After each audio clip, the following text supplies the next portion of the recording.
Queridos irmãos, queridas irmãs, agora nós vamos para a questão 962.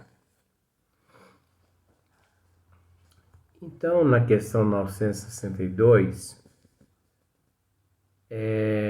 Kardec pergunta aos bons espíritos assim: como pode haver céticos, uma vez que a alma traz ao homem o sentimento das coisas espirituais? Então, céticos. Então, o cético nós sabemos que é uma pessoa incrédula, né? Que não crê em nada, que não crê, praticamente não crê nem em Deus. É um ateu, é uma ateia, né? É uma pessoa sem crença, que não acredita em nada. Então, olha para você ver, é um herege que não possui fé religiosa, é o cético, que se opõe ao que está relacionado com as crenças de outras pessoas. É o significado de cético. Que às vezes as pessoas ouvem, né, a gente pronunciando essas frases, mas o que significa cético? Então nós já esclarecemos aqui já. Então Kardec pergunta: como pode haver céticos, uma vez que a alma traz ao homem o sentimento das coisas espirituais? Os bons espíritos responde, né? Eles são em número muito menor do que se julga. Muitos se fazem de espírito fortes, ou melhor, eles são em números muito menor do que se julga. Não é espírito, não. Muitos se fazem de almas fortes durante a vida. Você viu só? Por que eu voltei e disse alma e não espírito? Porque está no corpo físico. Então não vem que não tem, Kardec. Bons espíritos, não vem que não tem. Então, eles são em número muito menor do que se julga. Então essas pessoas céticas, você entendeu? Elas são em número muito menor do que se julga. Muitos se fazem de almas fortes durante a vida, somente por orgulho. No momento da morte, porém, deixam de ser tão fanfarrões. Agora gostei mesmo do nosso espírito. Então você entendeu que olha só a pergunta, eu vou fazer a pergunta de novo. Como pode haver céticos, uma vez que a alma traz ao homem o sentimento das coisas espirituais? Então, nós já esclarecemos que céticos são pessoas incrédulas, que não crê em nada, que são ateu, que são ateias, você entendeu? São pessoas sem crença, que não acredita em nada. Herege, que não possui fé religiosa, essa pessoa não possui fé religiosa, que se opõe ao que está relacionado com as crenças de outros. Esses são os céticos. Mas aí os bons espíritos vêm nos dizendo assim, ó. Olha só. Vamos assim, como se fosse assim, ó. Eles, os céticos, né? Eu tô inventando aqui. Kardec, eles, os céticos, são em número muito menor do que se julga. Entendeu?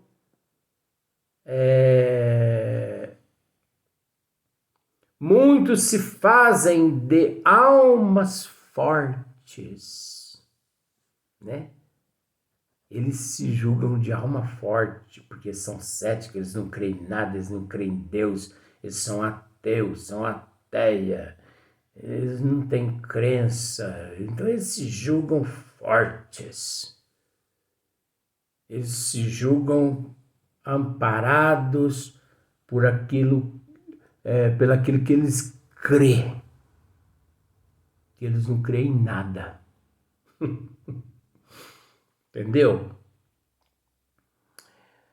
Eles são inúmeros, Kardec, muito menor do que se julga.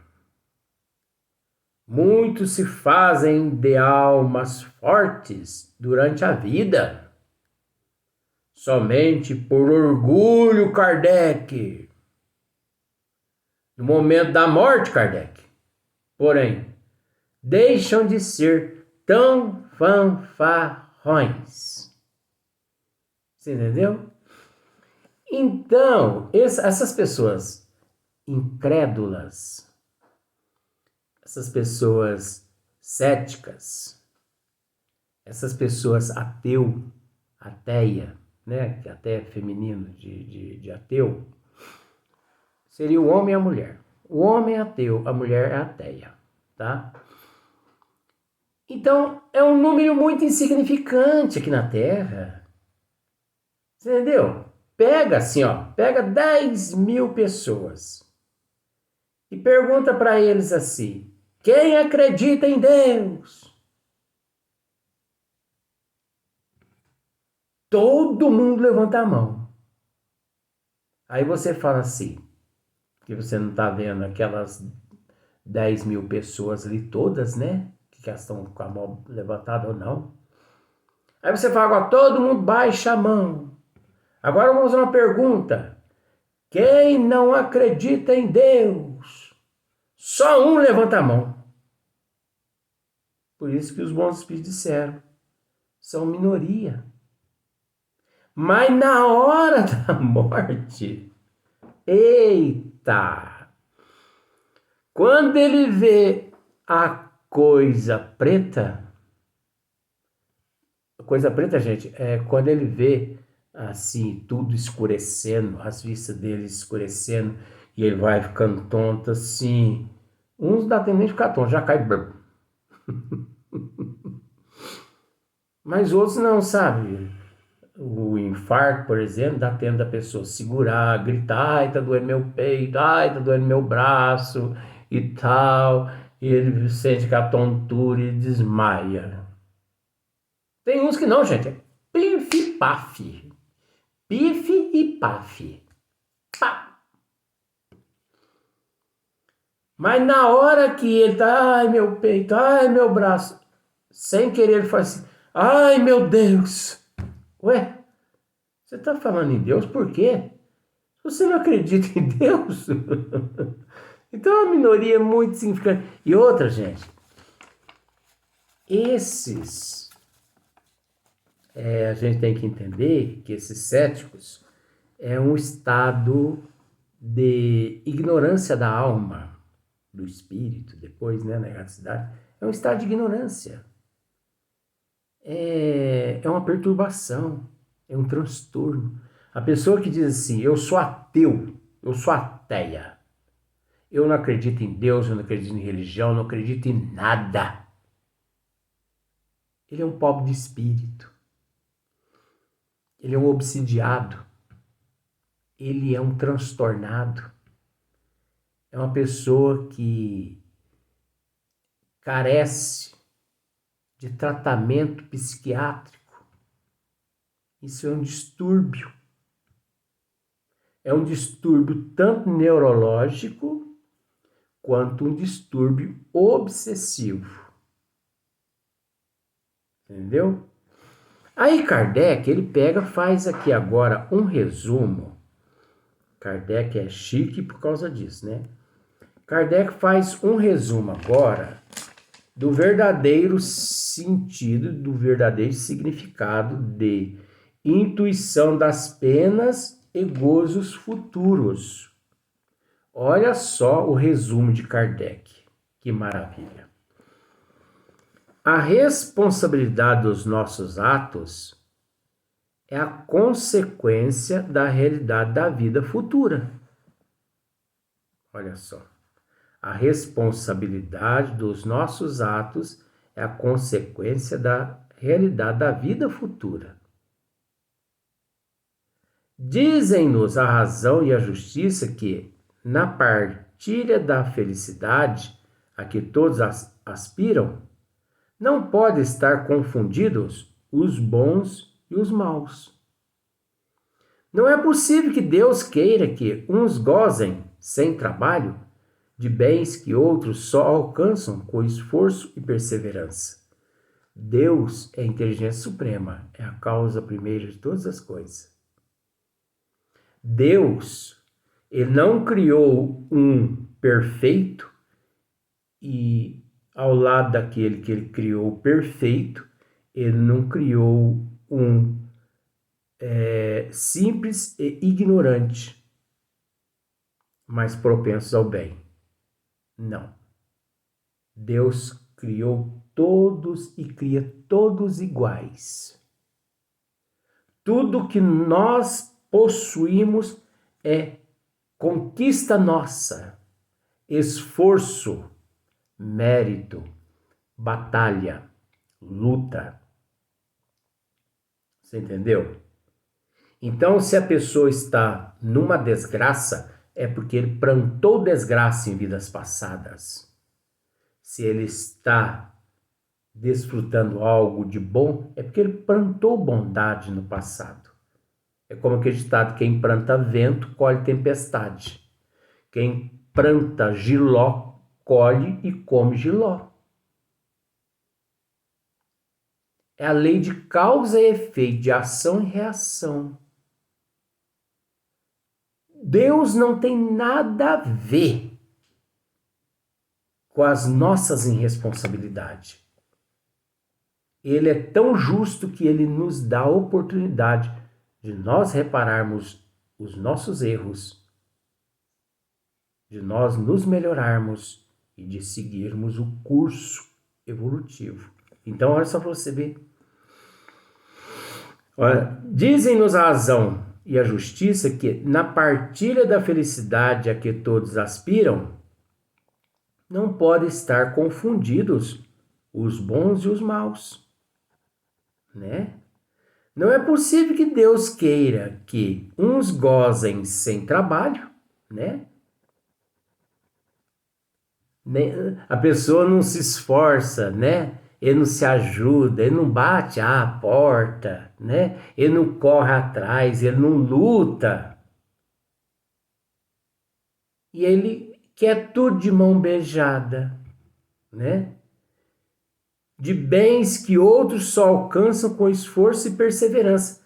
A pessoa tem um ali que não tem nada porque ele não se esforça. E tem outro que tem muita coisa porque ele batalha, porque ele luta, porque ele trabalha. Ora, não foi Deus quem condicionou um mais e o outro menos. Não. Deus concedeu a todos a mesma oportunidade. Ninguém é melhor que o outro perante Deus. Você acha que Deus ama mais Jesus do que nós? Ele não ama Jesus mais do que nós, não. Do que nós. Ele nos ama por igual. Deus ama Jesus igual nos ama. Você entendeu? A diferença entre Jesus e nós está no fato dele não cruzar os braços, dele não ficar com desculpismo, enquanto a gente, né, fica no desculpismo, né? Ah, vou dar uma paradinha aqui para me tomar uma aguinha de coco e pronto. 5.000 anos ali tomando água de coco. Toma bastante água de coco. Até azedar o estômago.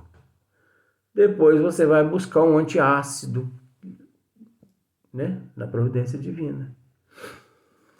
A ideia é que, mediante a sabedoria de suas leis, Deus nos dá de sua justiça e de sua bondade, não nos permite acreditar que o justo e o mal estejam na mesma categoria a seus olhos. Olha só para você ver. A ideia é que, mediante a sabedoria de suas leis, Deus nos dá de sua justiça e de sua bondade, não nos permite acreditar que o justo e o mal estejam na mesma categoria a seus olhos.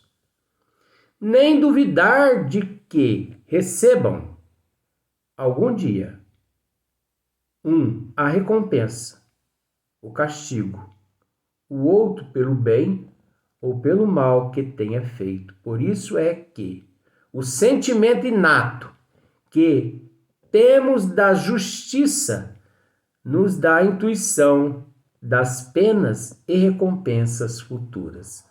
É tudo isso que ou melhor que nós, esmiuçamos durante esta mensagem, intuição das penas e gozos futuros, só que mostrando o lado inverso, mostrando o outro lado, o lado que as pessoas não conseguem raciocinar. Porque olha só para você ver.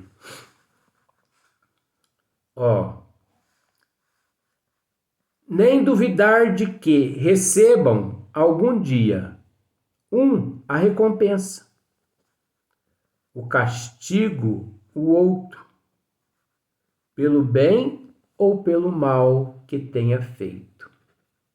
Por isso é que o sentimento inato que temos da justiça nos dá a intuição das penas e recompensas futuras, das penas e recompensas.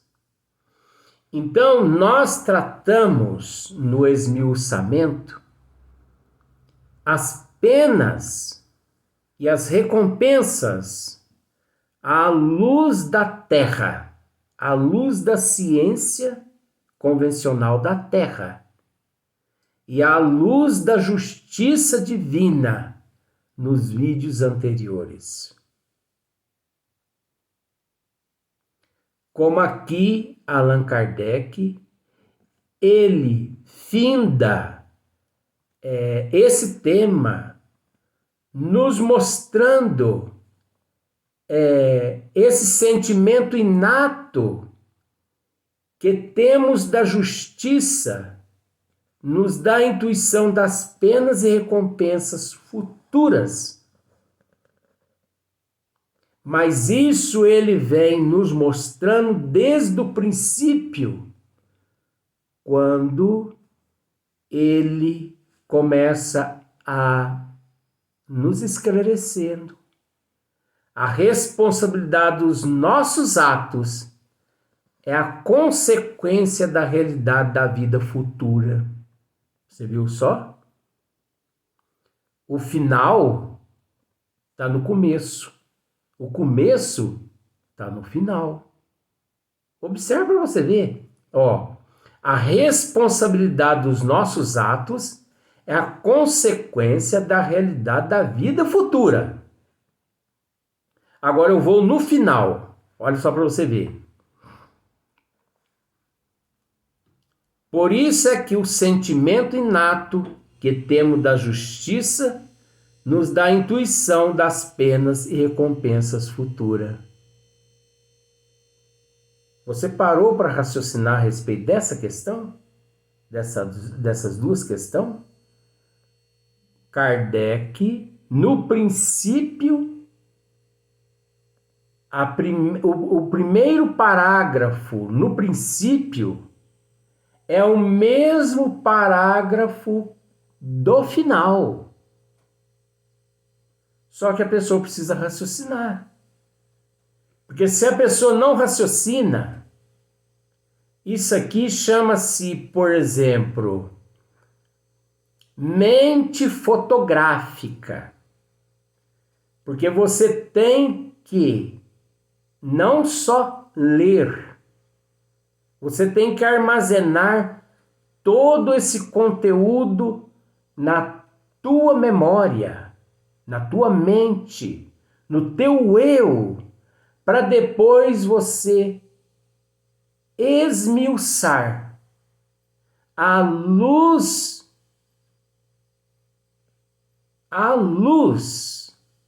dos desígnios das leis divinas.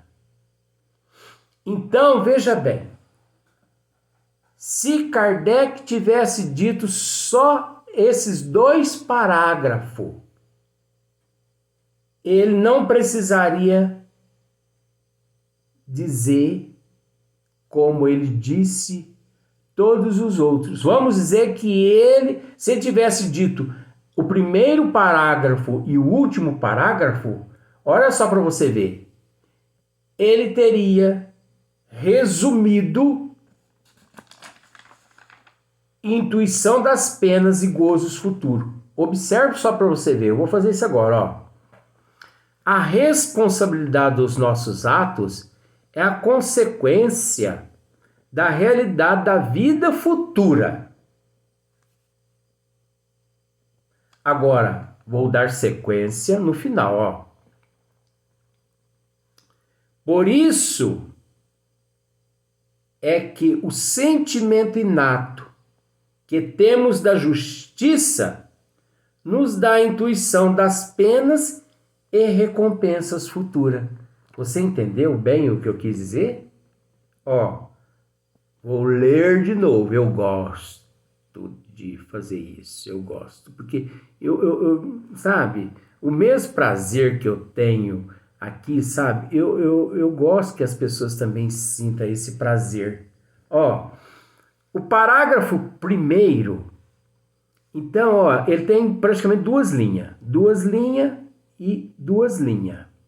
São 4 linhas. Então, todo o resumo seria 6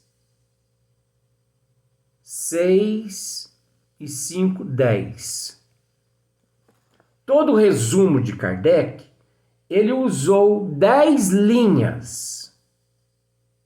Só que no esmiuçamento, nós conseguimos reduzir.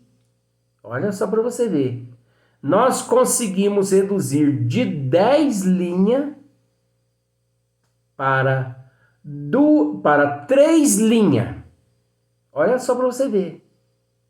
De 10 linhas para 3 linhas, porque cada parágrafo ele usou 1 linha e meia. 1,5, 3. Olha só para você ver, ó. Se você sentir dificuldade, faça como eu estou fazendo aqui. Então, olha só para você ver, ó. Começo e fim. Você vai ver como o começo e o fim é o resumo. Ó, a responsabilidade dos nossos atos é a consequência da realidade da vida futura. Por isso é que o sentimento inato que temos da justiça nos dá a intuição das penas e recompensas futuras. Você viu como que nós diminuímos de 10 linhas para 3 linhas? Faça isso para você ver. A primeira linha primeira linha e meia. E a última linha e meia. 3 linhas. 10 linhas. Nós resumimos em 3 linhas essa mensagem aqui. Intuição das penas e gozos futuros. É assim o esmiuçamento. Agora, para fazer isso que nós acabamos de fazer aqui, nós temos que ter assim uma memória fotográfica, porque ao ler todo o resumo de Kardec, nós conseguimos reduzir 10 linhas em 3. Ou 10 linhas em uma. Esse é o esmiuçamento. Esse é o resumo. Isso é o bom senso. Você viu só como que é fácil? Vamos para o próximo vídeo.